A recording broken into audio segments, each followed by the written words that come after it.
Let's talk about the top 10 mistakes that you are making with Falke.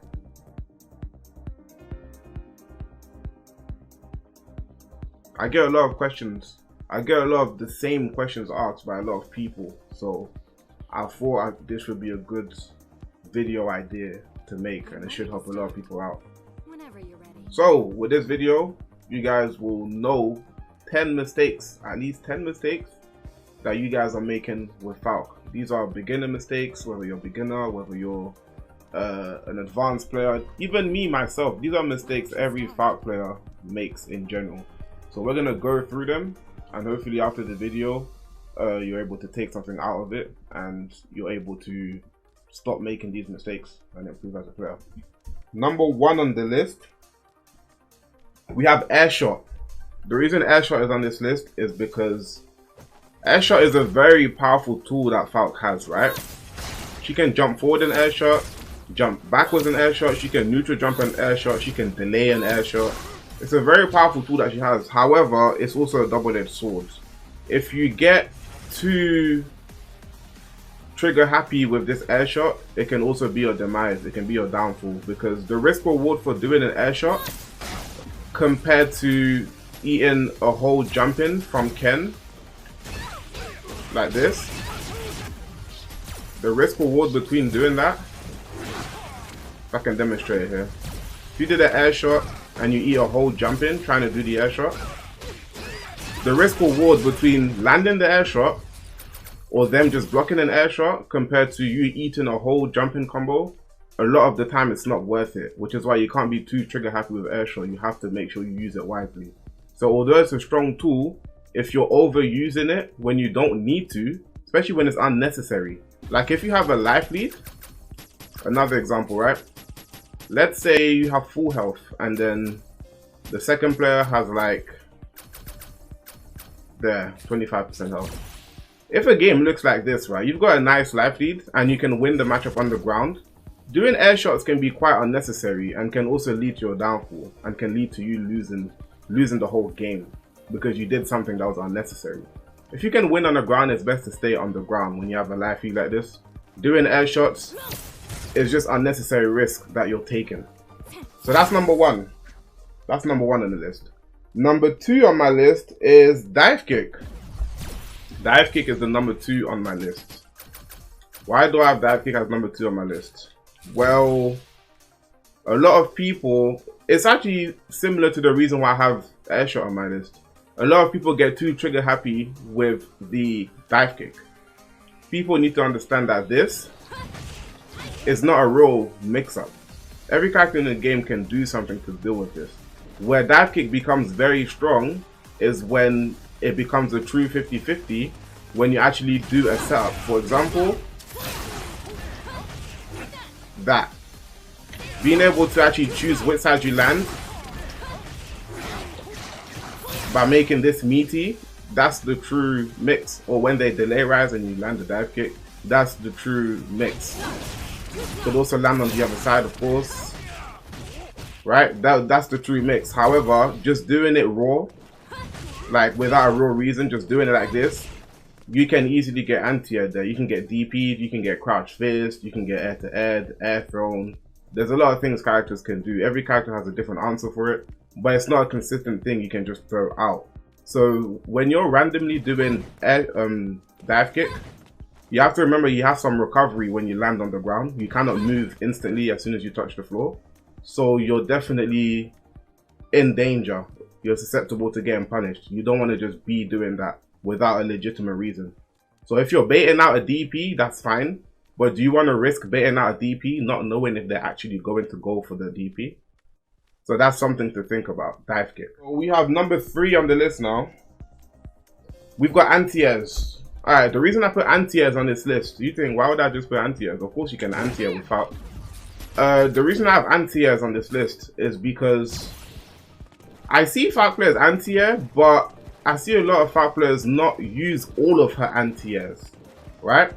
Now, you have to use all her anti-airs. You don't only use Schneide, you don't only use crouch fierce, you have to be able to use all of her anti-airs, and it's really important because they're all good for different things. First example, if someone has a normal jump arc, like just a regular jump arc, so if I set Ken to just jump at me, right? If I set Ken to just do that, a regular jump arc, doing Schneider's fine, right? Schneider's fine. Now, if we were to make Ken do something different, for example, oh, all of a sudden it's Swift, and you end up getting punished here. You end up getting punished because Ken recovers before you. I'm sure a lot of Falkers have had this happen to them before, especially with Ken, when you try to anti-air and it's Swift, and now they get jab into target combo, and now you're in the corner. This is when you need to mix up your anti-air, your anti-airs. Whether they have a bar or not, you have to realize, oh, this Ken player has bar. When they jump, they could potentially go for EX Tatsu, Air EX Tatsu. So now you need to figure out, okay, if I'm charging with heavy punch, I might not want to do that anymore, so that I have my heavy punch button available to me, and then I can crouch fierce. So here's now the new demonstration. Crouch fierce, whereas your Schneider would have actually not worked there, right? Now bear in mind, crouch fierce can also lose. However, it's much more consistent. You see? Much more consistent. However, if you don't, you still have to space yourself, otherwise that will still happen. But it doesn't change the fact that it's much more consistent than Schneider in this situation. So that's an example of when you want to use different anti-airs. Falke also has an air throw, which is very important. Very important for it to use. If you have your opponent cornered, for an example, you have your opponent in the corner and you don't want them getting out the corner. Your opponent is potentially trying to get out the corner. Of course, your anti-air won't work if you're holding down heavy punch and you only have Schneider available to you. Or if you'll even get crossed up. If I get the damn thing right. Like that. That would happen a lot. Crouch fist would work. However, if you're charging with your heavy punch, which is very common to do, you don't have access to your crouch fist, right? When you don't have access to your crouch fist, which is a problem that a lot of Falke players run into, what you do have access to is your jump back air throw. So that's an anti-air you have to keep in mind at all times when you don't have access to crouch fist anymore to cover cross-ups. Jump back air throw is your new option for cross-ups. You have to make sure you use that. Otherwise, your opponent's going to get out of the corner for free and put you in a corner, and now you're in a bad spot where you could have prevented that from happening in the first place. Another option you have for cross-ups is also jump back heavy kick, which you need to be using because it does a lot of damage and puts you in a good spot. You can also cancel it into a shot, as you can see. So since a lot of people do charge with heavy punch, I've told a lot of people plenty of times I charge with heavy punch most of the time, and they've taken that advice, right? So assuming a lot of people charge with heavy punch, when you don't have access to your crouch fist and you don't want to go for your air throw, you can also do jump back heavy kick, which is very good. And you can also get juggles with this, like that. That would also juggle, depending on the distance. Like that. So yeah, that's a very good anti-air for cross-ups. I hear a lot of people say Falke struggles with cross-ups. I don't think so. She has options for that. You just have to know when to use the options. And you also have to understand that when you're charging with a button, you're taking away an option at all times. So you have to rotate what you use in her skill sets. Tool sets, I should say. So, back that was for anti-airs. On the list, we have... There's a funny one. We have dash after EXDP. I think every single Falke player is guilty for doing this, myself included, right? Why is dash after EXDP, or EX Psycho Schneider, we should call it? Why is this on the list? If you do an EX Psycho Schneider and you dash forward, you're -2 here. So it's actually not your turn. We're all guilty for doing this because a lot of the time we're in the corner when we want to be doing a Psycho Schneider. So when you knock your opponent down, you kind of want to get yourself out of the corner, which is why a lot of people dash. Now, of course, you can dash and block, that's fine. You can dash and block, even though you do lose a turn. However, we do have to remember that we are stealing frames every time we attempt to press a button after we dash there. So a lot of Falke players I see, from all levels do attempt to press buttons after they dash, after the EX cycle Schneider. So that is fake, and players who do study the character will blow you up for it. So make sure that this is not something you're constantly doing when you're playing the game. The next on the list is V system. This is number 5. Number 5 on the list. We've got V system. Why is V system on the list? I talk about this all the time. I was just talking about it before starting this video on my stream. Use everything she has. Just use everything Falke has. I can't stretch this enough, because a lot of people, and I understand you can use what you want, but a lot of people negate certain V triggers and certain V skills with Falke, and it's stopping them from growing with the character.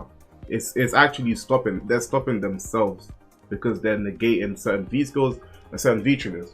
Now, why is that an issue? Because Falke is not the type of character that has just a V system loadout that's universal for everyone. She cannot run the same V triggers and V skills for the whole cast. She can't do that. She has better options by mixing it up and playing specific matchups, right?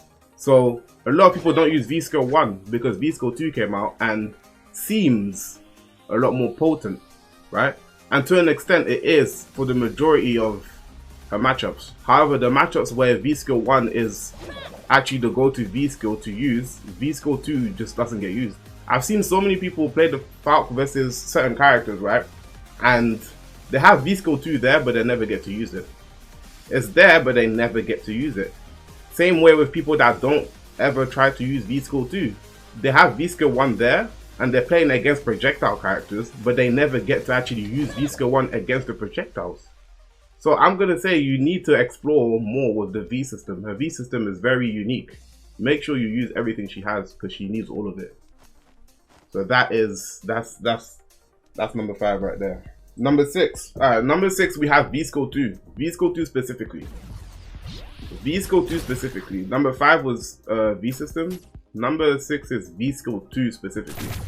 Now, why am I targeting this V skill? Because this V skill is what made Falke a true character in the first place, right? Outside of the other buffs she got, this is what started her off on her journey to actually being a real contender in this game. V skill 2 is what done that, right? A lot of people, especially when you start off learning V skill 2, they feel like every time they put the orb down, they feel like they have to detonate it at all times, right? Now, here's the thing. Detonating it is good. Of course, you get combos. You get combos, even if they block.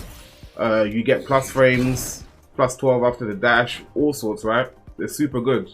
However, leaving the orb on the screen is a better option at times. Not all the time, but just having the orb on the screen and not doing anything, because it's going to detonate after 5 seconds regardless. 5. You got 1, 2, 3, 4, 5. It's going to detonate after 5 seconds anyways. So having it on the screen is already a threat. A lot of people get caught having it like, they'll have it like over here, right? And then they'll be like, oh, I need to detonate it. Let me dash and try to do something. And then you've got the other player who's like, you're trying to blow up and then they jump over your head and then you've tried to detonate it and you ended up not getting anything. And then now you've lost your V skill. Whereas what you could have done is put it down, wait, you can still anti-air and now it's still on the screen and they've got to deal with it again. So not always detonating the V skill is a good option. Having it as a threat just helps a lot more. It breaks down what the opponent likes to do when they're under pressure, when they're uncomfortable.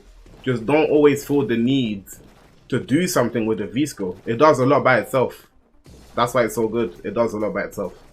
So that's why V skill 2 is on number 6. Number 7 is Optimise. Now I understand not everyone at all levels of the game is going to be 100% optimal with everything they do with any character in the game. However, I will say that in order to improve, the levels of optimization with Falke need to be better overall, right? If you're struggling in that department.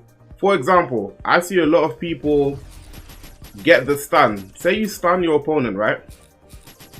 Okay, stun on next attack. You've got your opponent somewhere in the corner. You don't even have, even without V-Score 2, right? You've got your opponent stunned. Let me take off guard. There we go. You've got your opponent stunned. I see a lot of this. That's good damage, fair enough. I see a lot of this too. I'll make it a bit more optimal. Hold up. Get the stun. Get the jump in. Cool. That's pretty good damage. However, you can definitely be a bit more optimal. Now, this is not a combo guide video, but this is just me trying to let people know that you do need to optimize more with this character in general. If you get a stun, you need to really look at your combo routes. You can be getting a lot more damage. That would be the correct optimal thing to do, right? And it's not hard to learn. All it takes is a little bit of training mode and learn the combo, stay in there for half an hour to an hour until you get it down, right? So optimization is really important. A lot of times people could kill and they don't kill and they lose out on a round that could have potentially been theirs. Optimization is very important. Very, very important. Do I have anything else to say about that? No. I don't think I do. Optimization. Optimize more. Number 8. Number 8 on my list is reacting.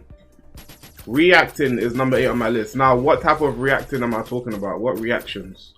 Specifically fireballs. Specifically low shots. Specifically low shots.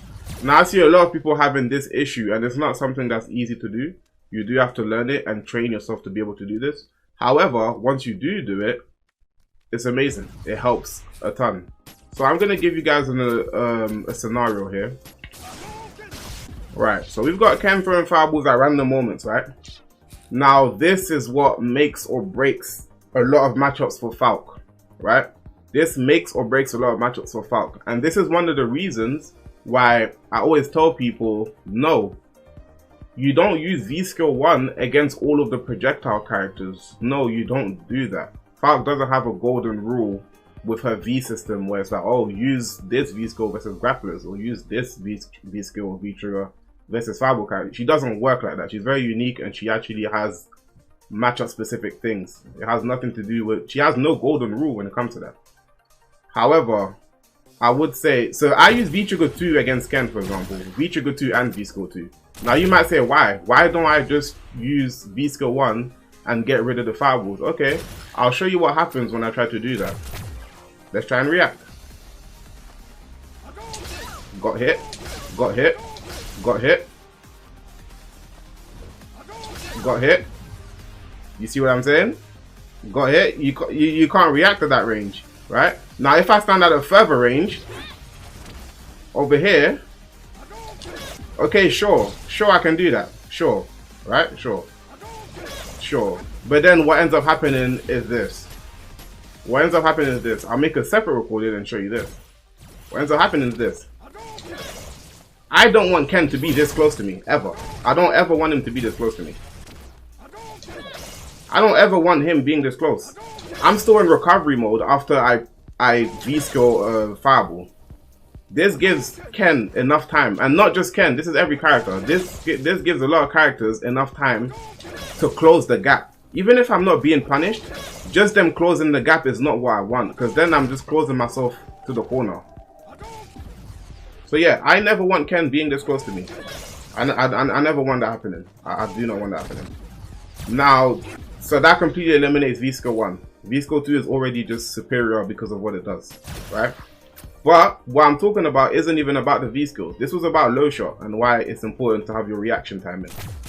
Instead of trying to use V-Skill 1, you can do this, right? Now this is something Falke players already know. We already know we can low shot. The difference is you need to have the reaction, a specific reaction timing in order to make it effective. What you don't want to be doing is this.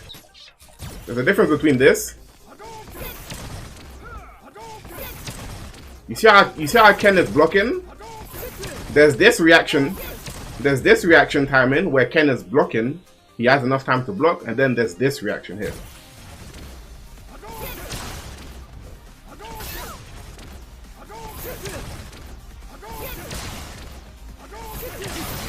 right? There's a difference between that, and that is what you want against fireball characters.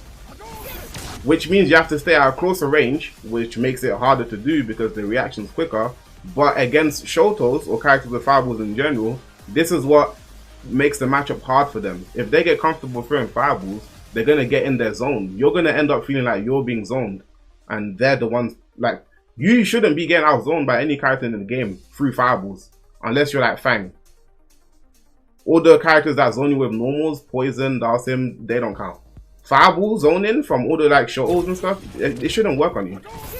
You need this. You need this. You need this reaction. Not what I was doing before. That's the reaction you need. So don't be scared to be up like closer at a closer range versus fireball characters. Practice doing that until you get that timing down. That's how you shut down fireball characters in this game with Falke. We are number 9 now. Number 9, we have activation routes. We have activation routes. Now, a lot of you guys would say, what's wrong with your current activation routes, right? Let's say you have about 25% health left. You've got V-Trigger ready, right? You've got V-Trigger ready. You've got about 25% health left. You've got V-Trigger 1 ready. I'll show you an example of V-Trigger 1 and 2. And you need an activation. Say you're in the corner. This is what the game looks like. 25% health left. You've got V-Trigger. They still have like full health. You need to get something going. How do you activate V-Trigger? Do you just raw activate? Cool, you could raw activate. However, you haven't really gotten anything started with that. Do you do forward heavy punch into activation? You're +5, but you're not in throw range. You're still far away from your opponent, so this isn't a huge threat here. They wouldn't mind just blocking, right? Do you do stand medium kick shot activate? You are +17, which is cool. You cannot dash though. You're now -5 after the dash, which means the best thing you get from here is a walk. But that's a pretty long walk from here. That's a pretty long walk. That's a lot of frames that start going down the longer you walk, right? This isn't really what you want. What you really want is to be able to be in a throw range situation and get a dash and B+. So this is where activation routes play a big factor into when you can make comebacks and win games where you should have maybe lost, right? Now, this is an activation route I don't see a lot of people using, and I want to put it out there. I know some people already know about it, but some don't, so I want to put it out there. Doing a low shot into activation leaves you at +22. Now this means that you are able to dash after this. If you dash, you are +3. Now this is a much better situation for Falke. You're not always going to be in throw range. You can be in throw range. +2 in throw range. However, the fact that you get a dash is a must. It's a much bigger opportunity for you to get back into the game here. So for example, if I'm in a corner, I do something like this. Right? I'm back in. I'm out the corner. First of all, I'm out the corner. The activation alone, really. First of all, I'm pretty much out the corner. Unless I get hit here. Right? Second of all, I'm in a much better situation after the initial activation that I've done. So activation routes are really important. That's an example for V-Trigger 1. I want to show an example for V-Trigger 2 here. V-Trigger 2, I'll show this example. Your opponent is around this amount of health. Should be cool. Or this. Right, now in situations like this, I see a lot of this. Someone would have like a this can also go in the optimization category, but I want to put this in activation routes because it's from the initial activation, right? So if you have V-Trigger and you're in a situation like this, right, you may not think you're able to really kill in this situation. So I'd see people do stuff like, I don't know, this.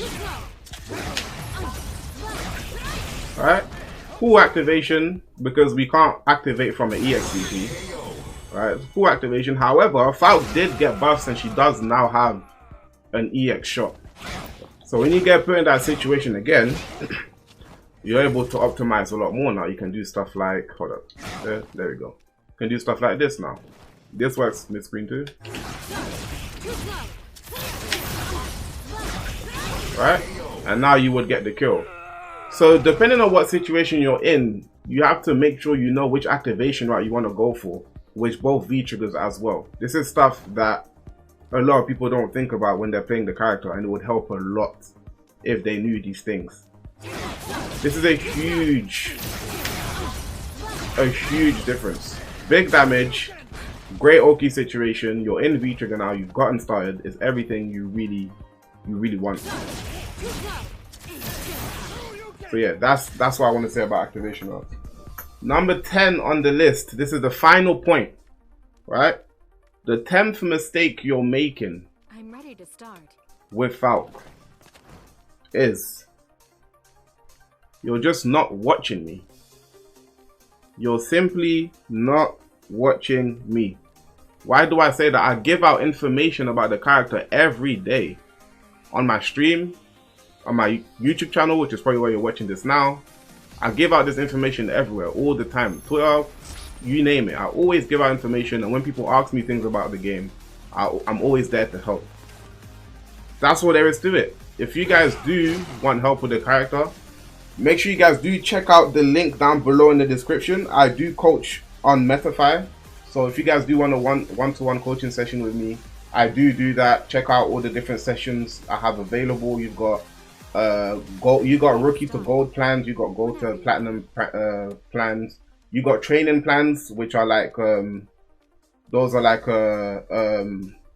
they're like long sessions, so reoccurring sessions. So we'll do one week, and then maybe the next day or the next week we have another session that relates back to the previous session we done.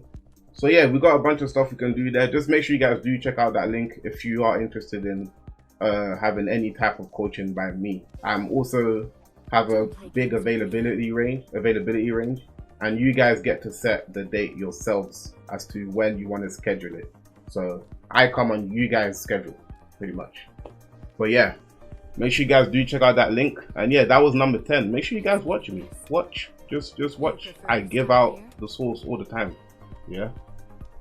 And that's what I've got. That's what I got for this video. Hopefully you guys did enjoy it. If you did, do like and subscribe. If you're new to the channel, make sure you guys do subscribe. We're on the road to 2K on YouTube. You guys over on Twitch chat, make sure you guys are subscribed to the YouTube channel as well. I'd appreciate that a lot. But yeah, hope you guys did enjoy the video, and I'll catch you guys in the next one.